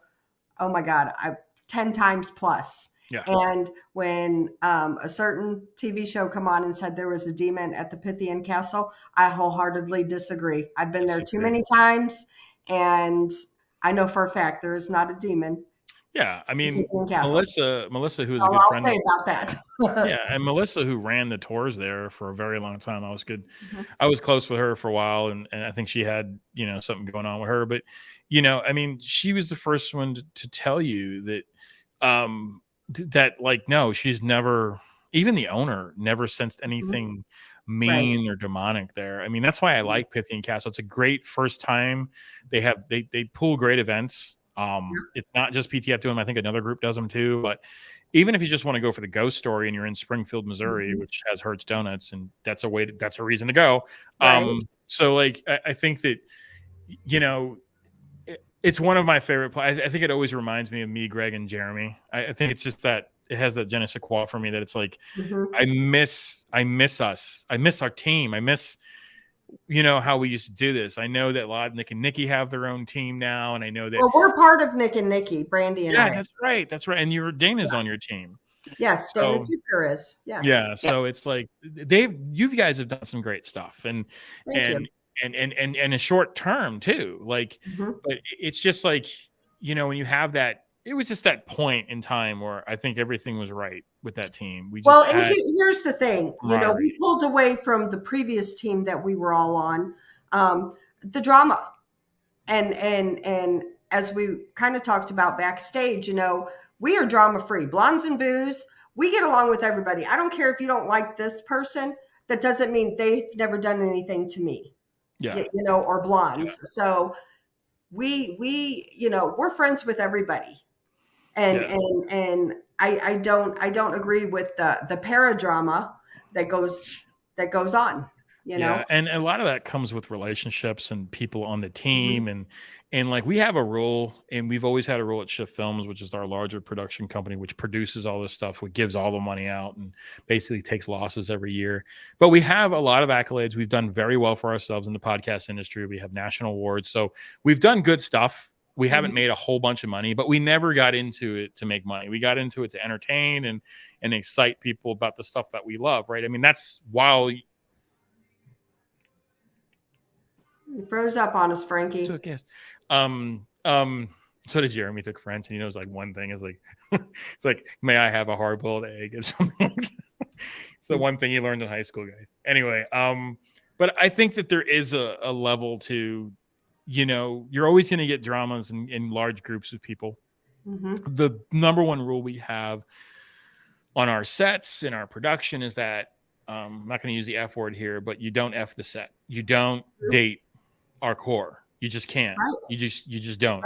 One of our big core members is also a blonde, Lily. She's absolutely beautiful. We don't date Lily. We've never tried to date Lily. She's our little sister on our team, and Mhm. we tell people like when they come on to it, like if you're coming on our set, like you guys can do whatever you want outside of our production, but on the set or in this production or on this podcast, Mhm. we don't want drama. And it usually stems from that type of drama that happens and stuff. So Yeah. Yep. I don't know if we Looks lost like- Brandy or not. Yep, Brandy, we lost her. She'll jump back in. And that's the thing with us is that, we don't agree with the paradrama. We don't get into it. Yeah. And I've noticed too, getting into the cryptids because we're new to the cryptid thing. And there's a lot of it in that too. And we just stay out of it, Totally. There's Brandy trying to come back. There she is. It's my gremlins. Yeah. Yeah. So next got- question, you have more questions here. Okay. Trudy asks, what do you think of the Spirit Box phone apps? I work with Mark Thaler, who actually is on my iOS team. He actually created a couple of them. He is sourcing some of that data from basically a radio station. So think of Audacity, right? Think of how you could stream Pandora, right? Mhm. It's just the same as a transition radio. So I think that I think those are safe. I would be careful with EMF detectors because these have an EMF blocker. So because you don't want to get cancer in your brain. Right. But Real I quick, think I don't spirit mean- boxes are I fine. don't mean to interrupt you, but I want to give a shout out to Be Kind. Thank you, sweetie. We That's appreciate awesome. that. Thank you, And Be she Kind. says, awesome guest. So that's very nice. Thank you. I'm sorry. I didn't mean to interrupt you. No. It's awesome when you guys get. I mean, we're about it, man. We have a Patreon too, so it helps. You know how much this stuff costs to upload and time, and it. If it just pays the bills to get you guys to broadcast, that's what it's about. But yeah, I think that you got to be careful with apps with your phone. I mean, people are trying to make money on that and they can capitalize. And the one industry you can really capitalize on is the paranormal industry, which is why I always tell people to spend money on stuff that you would use for other stuff, Right. AKA FLIR cameras. That's the best. If you're going to wire something in your house, take a FLIR camera with you. You'll know if that's hot or not. You don't have to turn the lights on or go downstairs and hit with breakers. Just look it up. If it's red, that's on. That's hot. So wait till it gets cold. So use stuff like the SLS you'll probably never use for anything else. But if you really want one and you got an extra couple $600, I think they are now. They're ridiculously priced. So people will capitalize on you as well. I mean, it's an industry. So they know it's one of the biggest. Listen, the horror genre, the paranormal genre we have deep pockets and know it, and they're going to capitalize on it. So I think it's easier to use your recorder for EP. I think a spirit box on your phone is playing with the same gambit. I think it's just chasing white noise. So I think you're fine. But if you're getting stuff every time you go out, just delete the app. Ghost hunting doesn't work that way. I'm sorry. I wish it did. I wish we got 1% of one movie about ghosts. That'd be awesome because we'd never do it again. We'd know. Like, yeah, there's a nun coming down. No, Jeremy, we're done with this. We're gonna go flower picking now. We're gonna look for butterflies in the field now. Never ghost hunting again. Yes, it exists. I think that's why Chad Kalick gave it up, man. He had Sir No Face and he was like, I'm done. You know, he put out a good documentary. He did. He Yeah. did. He owes a lot of people money from the second one. But yeah, aside from his money problems. Next question. Scott said, so what's the app? And I think that was with the FLIR, that piece you put in your phone is what he's talking about. The FLIR camera, actually, you can get these in a bunch of different ways. I have so much camera equipment because we have a film company, but and FLIR actually makes a device. So it is literally, you can find us on Amazon. You can check it out for Android or iOS. It runs about $4, but it's absolutely worth it. It does not die. The battery lasts forever. It actually outlives the damn phone's battery. It's great for around the house. It's great for your cars. It has a whole automotive app too. So aside from ghost hunting, it's really cool. So we had a house that we recently did an inspection on. It was a new house. People were like, oh my God, a new house can be haunted? Well, yeah. Just because it's old doesn't mean it's haunted. All right. Right. So they kept getting the floor hot. And they're like, something's going on here. They brought people out. And I was like, I kind of know what this is, but let's just check it out. New house. And basically what happened was it was undisclosed in the house that they bought. But when I brought my FLIR camera out, it lit up like a Christmas tree. Basically, the people had heated water that ran through their floors at wintertime. So it would heat the floor. The floors, yeah. When you walked around the house. Yeah. And so it's like, how do you not? But people don't know, man. Like, there's so much stuff in the closing of a house that they don't disclose. I think they bought a foreclosure, but it's stuff like that that is why the FLIR camera really comes into play. Like, oh my God, well, there it is. That's why. There's no ghost there. Right. It's a really cool upgrade. It's about $25,000 to do that. Make sure you list that when you sell the house. Or it's a trash panda in the attic. You know, It could be animals. You know, I hear scratching at night. Yeah, it's the squirrel in your wall. Yep. So yeah. Next question. Titan 70 says, is the SLS the same thing as the green dots all over the place if you turn the lights out? I think they're talking about the laser grid. I think. No, laser grids are interesting. Never been a fan of that. Terry was a big. Terry is it Mosby? Terry? No, it was Terry Gamble. Not Mosby. Terry. Yes. Terry Gamble. He was the one that was really into the laser grids. And this guy was a paranormal character in general. He would fall asleep. He fell asleep one time in Pythia in the tunnel. No comment. I'm not saying a word. There's this freaking laser show going on, and like people are like, "What is this? A rave?"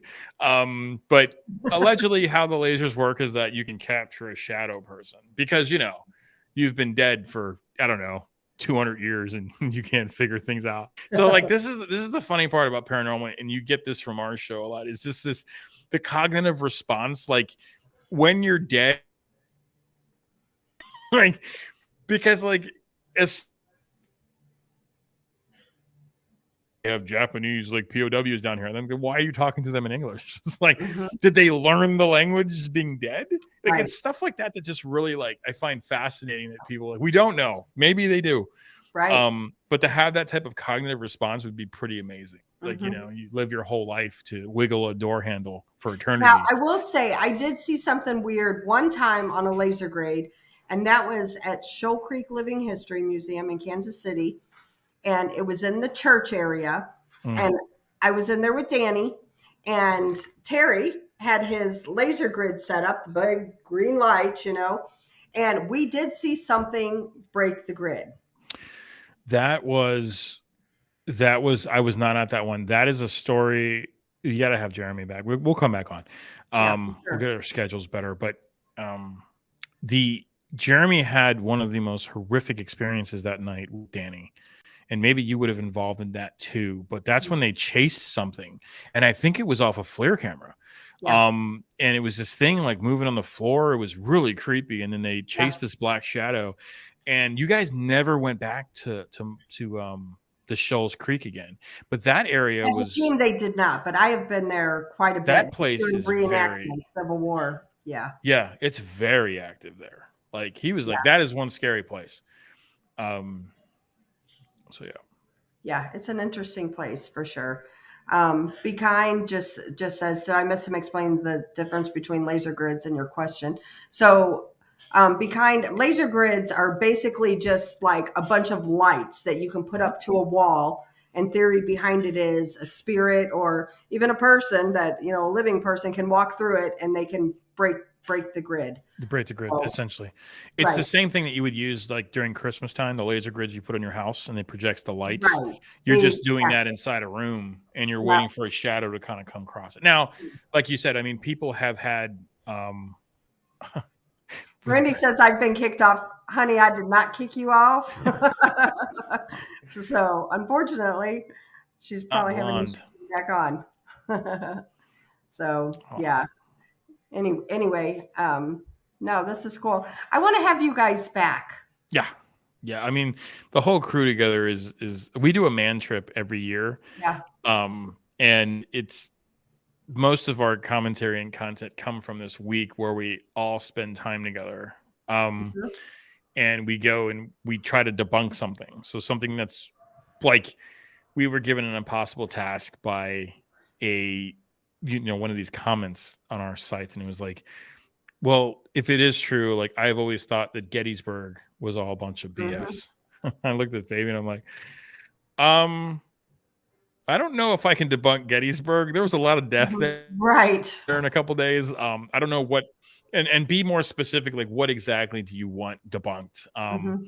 So I think that is something that we love to do. But in debunking stuff, I think that there's a grace, right? There's a saving grace that you're wrong, and I think that this is huge in the world today.